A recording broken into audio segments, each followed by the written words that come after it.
Fake news बद्दल PMO कारवाई करणार का? आरटीआय कार्यकर्ते अनिल गलगलींनी हा सवाल उपस्थित केला। 24 जुलैला कुलाबा वांद्रे सिक्स मुंबई मेट्रो 3च्या उद्घाटनाची बातमी दिली होती। बुधवारी केंद्र सरकारच्या अधिकृत ट्विटर हँडलवरून ही माहिती देण्यात आली होती। नंतर ते ट्विट डिलीट केले गेले अशी देखील माहिती मिळते। त्यामुळे केंद्र सरकारच्या अधिकृत ट्विटर हँडलवरून या संदर्भात माहिती देण्यात आलेली होती। आरटीआय कार्यकर्त्यांनी या संदर्भात सवाल केला। मुंबई मेट्रो 3च्या उद्घाटनाची बातमी देण्यात आलेली होती। फेक न्यूज बद्दल पीएमओ आता कारवाई करणार का हे पाहणं औत्सुक्याचं ठरणार। मेट्रो लाइन 3 ही सुरू करण्याची घोषणा माय गव्हर्नमेंट इंडियाच्या ट्विटर हँडलवरून करण्यात आली।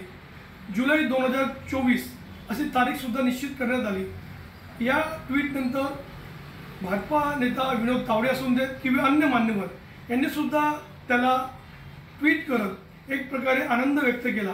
मुंबईकरांना सुद्धा वाटलं की आता लवकरच ही सेवा आपल्या मुंबईकरांच्या नशिबी येईल। पण दुर्दैवाने ते ट्विट फेक होतं। माय गव्हर्नमेंट इंडियाच्या ट्विटर हँडलवरून जे ट्विट करण्यात आलं होतं ते त्यांनीच डिलीट केलं। तर निश्चितपणाने अशा प्रकारची अफवा पसरवणं, लोकांमध्ये गैरसमज निर्माण करणं हा फार मोठा गुन्हा आहे। लोकशाही मराठी ऐका, पहा, जागरूक रहा।